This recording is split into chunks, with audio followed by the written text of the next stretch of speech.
Sometimes you want to list out things in your HTML. So I'm going to clean this up a little bit. Just remove some of this right here.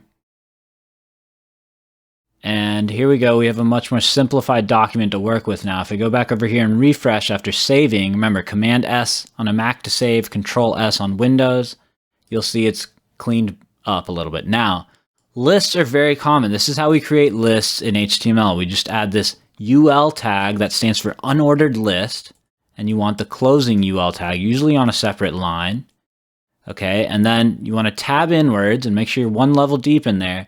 And right here we'll add a list item. So we add this LI tag for list item. And we can just put something in here. Let's just say we're making a grocery list. So we'll just say right here something like get bananas, right? So we need bananas from the grocery store, and we need our closing tag right there on the other side.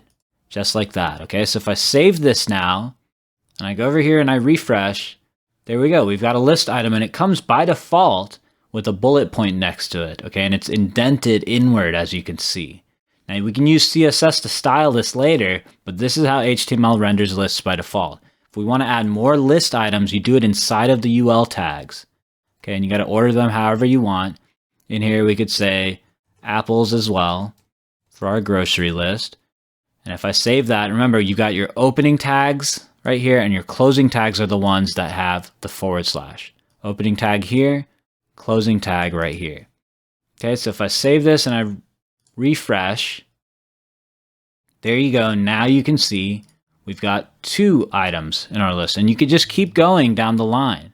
Okay, now notice that we are tabbing inwards because we are nested inside of the UL tags.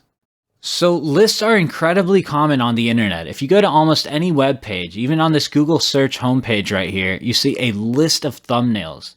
Now they look more like a table, but this could very well be a list in the HTML if we were to inspect it. Okay, if you do a Google search, you'll see you get a list of navigation items. Now this is a horizontal list, and we can use CSS to do that, but it is a list nonetheless. And then you got a list of search results as we go down right here, and more lists, a list of numbers, and so on. Okay, so if you go to almost any web page, you could go to CNN.com or any web page, you'll start to see lists everywhere. Okay, it's one of the most common ways we display things on the internet for some reason.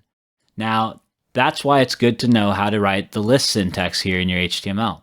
Now, we can even nest lists within lists, right? So if we go over here and we add another list item, and this time I'm going to put the closing tag for this list item on another line.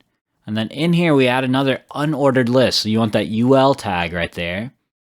And then we want its closing tag on another line. Watch how I'm doing this indentation. You want to make sure you're doing it right every time you nest. And then in here, we say, more stuff like veggies. This could be our veggies list. So we could say carrots right here in a list item. If you look at that, if I save this now and I go over here and I refresh, you'll see it's nested it inwards. We have another list forming. Okay, if I copy and paste this and continue to add to this nested unordered list right here, and this time we say something like peppers, and I save that and I refresh, there you go. You can see that it's now creating a new list nested within, and the bullet point kind of changes in style. So you can nest lists if you wanted to. Okay, but you would use CSS to make this look a lot better. Now, I keep saying that, so you may be anxious and want to know how does the CSS actually look. I can show you the bad practice for CSS. So what you can do is you can go into your tag and add what we call an attribute. Okay, now this is not considered a best practice, but you can do this. You have this style attribute, and you set it equal to inside of your opening tag there for this unordered list, and we could change this to say something like list style type, hyphenated like that, and then colon, and we'll just say none, and then semicolon.